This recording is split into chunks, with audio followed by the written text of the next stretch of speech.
A realidade é bastante máis dura e vai por outro lado.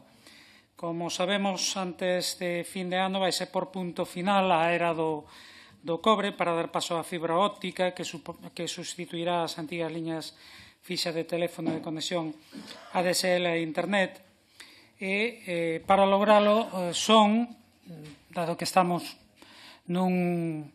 escenario en que son compañías privadas as que prestan os servizos, son as operadoras de telefonía as encargadas de realizaren a implantación dos novos tendidos e infraestruturas, principalmente Telefónica, porque tamén é a principal operadora. Porén, no proceso de sustitución están a presentarse numerosos problemas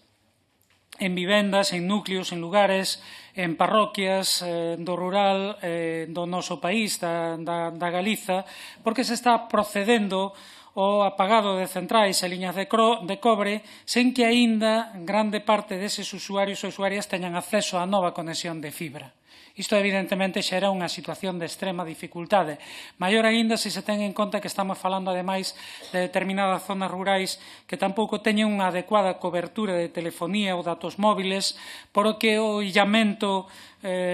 digital é, en moitos casos, prácticamente total e afecta a particulares e afecta tamén a negocios ubicados nestas zonas rurais. Por tanto, e vai afectar mesmo, teñámolo en conta tamén, a servizos de teleasistencia na realización de trámites administrativos ou bancarios, na xestión diaria de negocios e empresas que dependen desa conexión a Internet. Non se ten presentado máis iniciativas ao respecto por situacións que se deron en concellos rurais ao longo e largo da Galiza. Especialmente, agora facémolo por concellos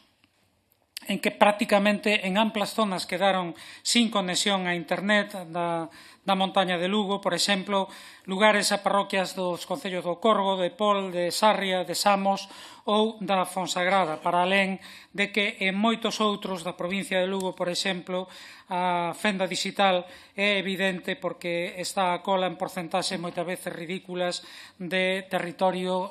cuberto por banda larga. Por lo tanto, o que estamos propondo é que haxa unha actuación en que este Congreso inste o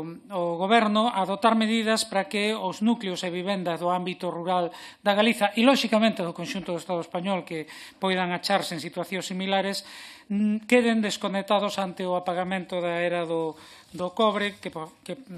e antes de ser sustituída pola fibra óptica, que se garanta a chegada da fibra óptica ao 100% dos fogares das zonas rurais da Galiza, caracterizada pola grande dispersión poboacional, que non se lle permita ás empresas poñer o pretexto de que non lle resulta rendível, porque estamos falando dun servizo público e, por tanto, que debe ser accesível para o conxunto da poboación, que se coordine coas operadoras de telefonía este proceso de extensión da fibra óptica no ámbito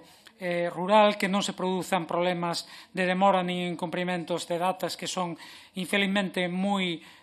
habituais e, por último, que se informa adecuadamente á poboación sobre o pagamento da era do cobre e que se habiliten os mecanismos de reclamacións para que as persoas, especialmente no ámbito rural damnificadas por ese proceso de sustitución, poidan canalizaren as súas queixas e reclamacións de forma fácil, áxil e directa. Creemos que non ten ningún sentido que de forma recorrente se fale de facilitar e impulsar políticas que eviten o despoboamento da zona rural e xa sabemos que en moitos casos ese despoboamento ten que ver con as dificultades para o acceso a servizos que hoxe son esenciais para o conxunto da poboación, entre eles a conexión digital, pero despois non se poñan os medios para que eses servizos poidan estar operativos e, polo tanto, non se este actuando en tempo e forma para evitar ese despoboamento das zonas rurais. Creemos que, neste caso, o que debe facer o Goberno é actuar para que estas situacións se resolvan canto antes e non se reproduzan. Moito obrigado.